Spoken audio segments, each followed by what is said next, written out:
ঢাকা কলেজের শিক্ষার্থী খুব আন্দোলন কঠোর হয়েছে।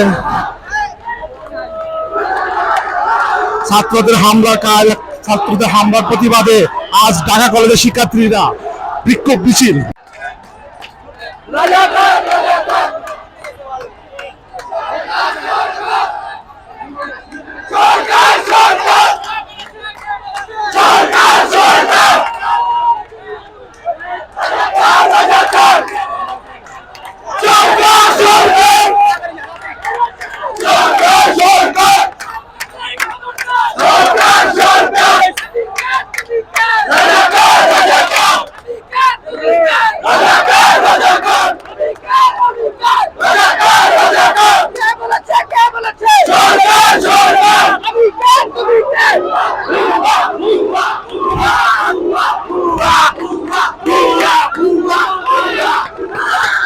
আপনারা দেখছেন সব রাস্তা অবরোধ করে ফেলেছে ঢাকা কলেজের শিক্ষার্থী। কালকের প্রতিবাদে আজকে উত্তাল হয়ে গেছে ঢাকা রাজপথ।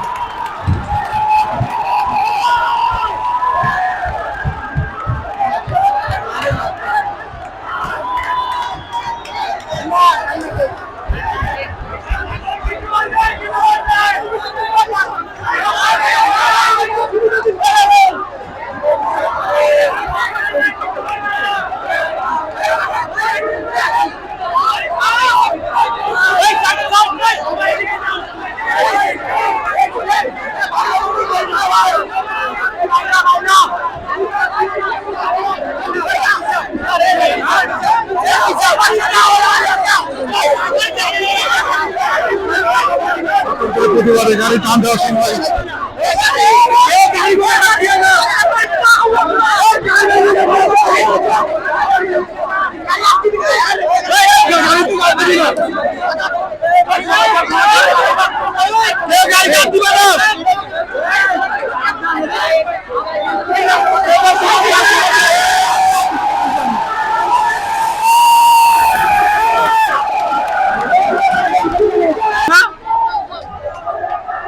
ভাই বলেন ভাই, আপনি তো লোক চাচ্ছে গাড়ি ভাই, আপনি তো ভাই লোক চাচ্ছে, এটা ঠিক হলো না ভাই।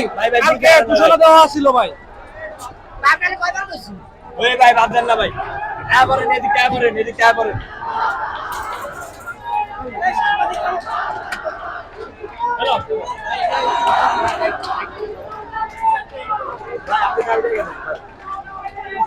আরে কাজটা ঠিক হয়ে গেছে।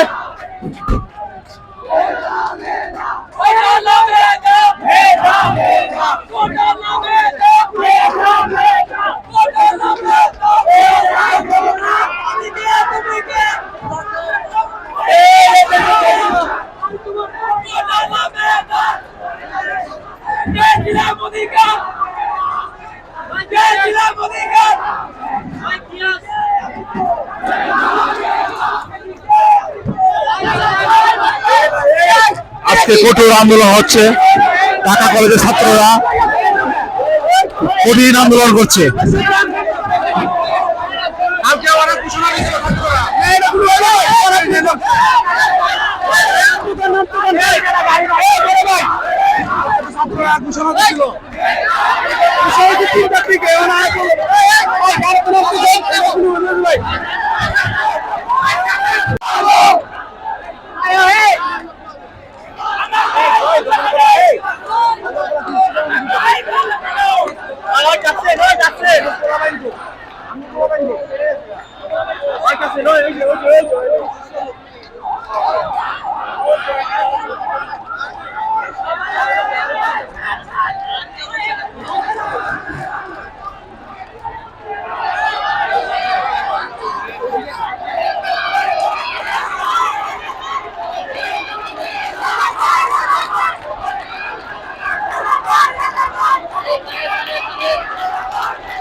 কালকের হামলায় প্রতিবাদে আজকে ঢাকা কলেজের শিক্ষক ছাত্র ছাত্রী সবাই সায়েন্স ক্লাবের মোড়ে অবস্থান করছে।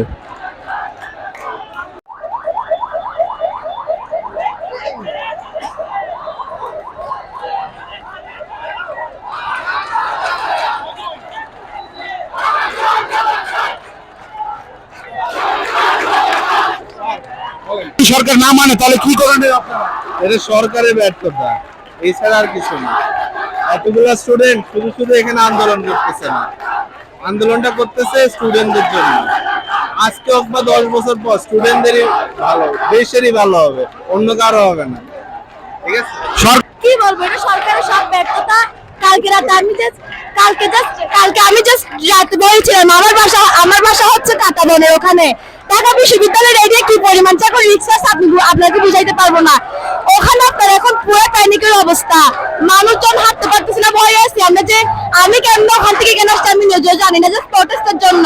আমাদের সিনিয়ররা মানা করছে মেয়ে আসার দরকার নেই, বাট সকালে আমরা বলতেছি ভাই আমরা আমাদেরকে প্রোটেকশন দিব, আমরা জোর করে আসছি, কারণ এখন দেশ এখন কি যে বিপদ আছে সেটা বুঝাইতে পারবো না।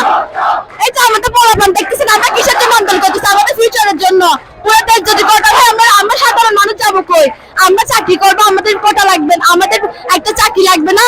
আমরা এত বছর পড়ালেখা করে যদি চাকরি না পাই, আমাদের এই যে কালকুজি ছাত্রলীগ ইটানের মতো একটা কলেজে যখন পুলিশ পদ, এখানে আমাদের পুলিশ বাহিনীর ব্যর্থতা আছে, আমাদের সরকারের ব্যর্থতা আছে।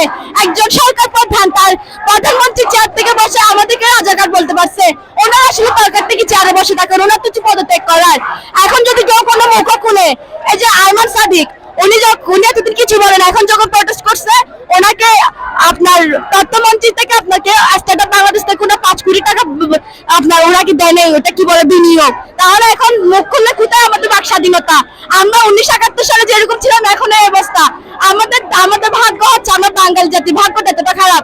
আমরা এখান থেকে আমরা শুধু স্বৈরাচারের হাতে, আমাদের আসলে স্বাধীনতা বলতে বাক গণতন্ত্র বলতে কোনো কিছু নাই।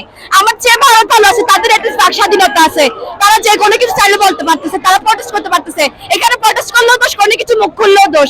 এখানে আমাদের অবস্থা এতটাই খারাপ, আমাদের এখন আন্দোলন করা ছাড়া যতদিন না এই সমস্যার সমাধান হচ্ছে, আর যদি সমাধান দিতে না পারে তাহলে আমি মনে করি এই সরকারের পদে বসারই কোনো যোগ্যতা নেই, এই সরকার পদত্যাগ করা উচিত। এই যে ছাত্রলীগ বাহিনী যেটা করতেছে, ছাত্রলীগের নাম শুনলে তো এখন মানুষ ঘৃণা করবে। ইডেনের মেয়েদের কালকে যে অবস্থা করা হয়েছে, আমাদের ভাই বোন আরো কত রকম আহত হচ্ছে, নিহত হচ্ছে, এটা তো আমরা খবর পাচ্ছি না। ঢাকা বিশ্ববিদ্যালয়ে গিয়ে তো আপনার নেট স্লো ডাউন করে দিচ্ছে। ইভেন আমি স্বাভাবিক থাকা অবস্থা আমি নেট পাচ্ছি না, টিএসসিতে এতটাই অবস্থা খারাপ। আমরা যেটা আমাদের স্টুডেন্টের একটাই দাবি, ওটা হচ্ছে আমরা যেটা দাবি চাচ্ছি ওটা হচ্ছে অযৌক্তিক কোনো কিছু না। এটা জাস্ট আপনারা আমাদের সাথে আলোচনা বসেন, যেভাবে বসেন আপনারা এটার একটা সমাধান দেন। আর যদি সমাধান না দেন তাহলে আমরা রাজপথ ছাড়বো না। আমরা প্রয়োজনে কলেজে যাবো, আমরা পড়ালেখাই করবো না যদি সমাধান না দেন। পড়ালেখা করে লাভ কি যদি আমরা আমাদের অধিকার না পাই? আমরা প্রয়োজন আমরা স্কুল কলেজ যাবো না, আমাদের পরীক্ষা চলতেছে, দিব না পরীক্ষা আমরা, এইচএসসি পরীক্ষা দিব না আমরা। আমাদের দরকার কি যদি আমরা পড়ালেখা করে যদি চাকরি হবে, একটা সিকিউর লাইফ না পাই? এই যে প্রধানমন্ত্রী বললো যে পোলাপান দেশ ছাড়তেছে, কেন দেশ ছাড়তেছে? দেশে কি কোনো ভবিষ্যৎ আছে দেশ ছাড়া? তাহলে উপায়টা কি আপনি বলেন? দেশ ছাড়া আর কোনো উপায় আছে আমাদের? এখন বাংলাদেশের 90% স্টুডেন্টের ড্রিম এটাই, ওরা দেশ ছেড়ে দিবে, কারণ বাংলাদেশে কোনো সিকিউর লাইফ নেই। আপনি কোনো কিছু আপনার অধিকার দিতে পারবেন না, কোনো কিছু তাহলে কেন থাকবো আমরা দেশে? এই দেশ ছাড়াচ্ছি, ছাড়া বেটার না? আমরা যদি বিদেশে আমেরিকা তো যাই, সেখানে আমাদের একটা সিকিউর লাইফ আছে, তাই আমরা টাকা কামাই ওখানে ভালো একটা সিকিউর লাইফ লিড করতে পারবো। আমরা যদিও ওখানে বাংলাদেশ হিসেবে থাকবো, কিন্তু এখানে আমাদের কোনো ভবিষ্যৎ নেই। এই যে এত পোলাপান মেরে ফেলতেছে, ইয়ে করে ফেলতেছে। ছাত্রলীগের কোনো অধিকার আছে? ছাত্রলীগের যে সাধারণ জনগণের উপর ওরা এই যে আমাদের মেয়ে আপুদেরকে ধরে মারতেছে, লাঠি পেটা, ছবিগুলো থেকে লিটারেলি কান্না আসে যে কিভাবে ওরা এটা করতে পারতেছে। পুলিশ দাঁড়ায় থেকে পুলিশ কোনো কিছুই করে না, ছাত্রলীগ যা খুশি তা করতেছে। পুলিশ যদি করে তাহলে বলতে পারতো না আমাদের উপর আইনে হাত দিছে, কিন্তু ওটা বেআইনি। ছাত্রলীগ আমাদের ভাই বোনের উপর হামলা করতেছে, ওটা পুরো বেআইনি। ছাত্রলীগ এখন যদি ছাত্রলীগ সরকারের লোক, সরকার যদি তাদের সংগঠনকে যদি নিয়ন্ত্রণ করতে না পারে, সেটা সরকারের ব্যক্তিগত, সরকারের উচিত না সরকার পক্ষ থেকে থাকা। আপনি রায় পুরো কভার করতে থাকুন। আপনারা দেখছেন কোনো বহিরাগত যেমনি কোনো হামলা না প্রতিবাদ না করতে পারে, এই কারণে ছাত্ররা মিলে আইডি কার্ড চেক করতেছে। সকল ছাত্ররা আইডি কার্ড চেক করে করে দুষ্কৃতিতে কোনো ইয়ে না করতে পারে, এই জন্য আইডি কার্ড চেক করতেছে। আমি ঢাকা ইউনিভার্সিটির একজন শিক্ষক। হ্যাঁ, আমি বাসায় ফিরতে চাই। আমি ফুল্লার রোডে আমার বাসা, ব্রিটিশ কাউন্সিলের সামনে। এখন আমাকে গাড়িটা এখানে রেখে দিলে কিছু হবে? আঙ্কেল রেখে দিচ্ছি না আমরা, আপনি একটু কষ্ট করে হয়তো ঘুরে গেলে আমাদের জন্য অনেক ভালো। আঙ্কেল, আমি তোমাদের শিক্ষক না? জি আঙ্কেল আমরাও স্টুডেন্ট আঙ্কেল, আমরাও তো একটা প্রতিবাদ করছি, আমরা তো একটা ভালোর জন্য করছি, আমাদের একটা এটা দায়িত্ব আঙ্কেল, আমাদের প্রতিবাদ। তোমরা তো টাইমটা দিয়েছো বেলা কয়টা? 3টা থেকে। না আঙ্কেল, আমাদের হচ্ছে আমাদের 12টা থেকে 3টা পর্যন্ত আঙ্কেল। আমাদের টার্গেট হলো আমরা 3টার সময় যুক্তি আন্দোলন করতেছি স্যার, কালকে প্রতিবাদের জন্য। যৌক্তিক আন্দোলনের জন্য আমাদের মোরাল সাপোর্ট আছে। জি আঙ্কেল, মোরাল সাপোর্ট আছে, এবং আমি মনে করি এটা সবার প্রতিবাদ জানানো দরকার শান্তিপূর্ণভাবে। এই জন্য আঙ্কেল আপনি আমাদের সাথে একটু কষ্ট করে যদি আমাদের, সেই জন্যই তো আঙ্কেল, আপনি যদি শুনেন আঙ্কেল একটা কথা বলি, রাগ করবেন না, আমি আপনার ছেলের মতন আঙ্কেল। আপনি যদি আমাদের সাথে যুক্তি দিয়ে যদি আপনি ঘুরে যান, আমাদের জন্য অনেক ভালো হতো। এটা আপনার আমাদের সাথে একটা মানে আমার সাথে আসার একটা মনে করেন যে একটা ছোট একটা প্রতিবাদ। আঙ্কেল একবারই স্বাভাবিক কথা, কোনো অসুবিধা নেই। অন্য গাড়িগুলো তো অন্যদিকে, আমি তো তোমাদের টাইমটা মেনেই আমি। আচ্ছা আঙ্কেল যান, আপনি যেতে পারেন, যান, সমস্যা নেই আঙ্কেল, ধন্যবাদ। সামনে যদি আবার আটকাই, আমরা একজন যাচ্ছি, আমরা যাচ্ছি, আপনাকে একটু হেল্প করছি, ঠিক আছে স্যার? Thank you. আপনারা দেখছেন সব গাড়ি ঘোরায় দিচ্ছে।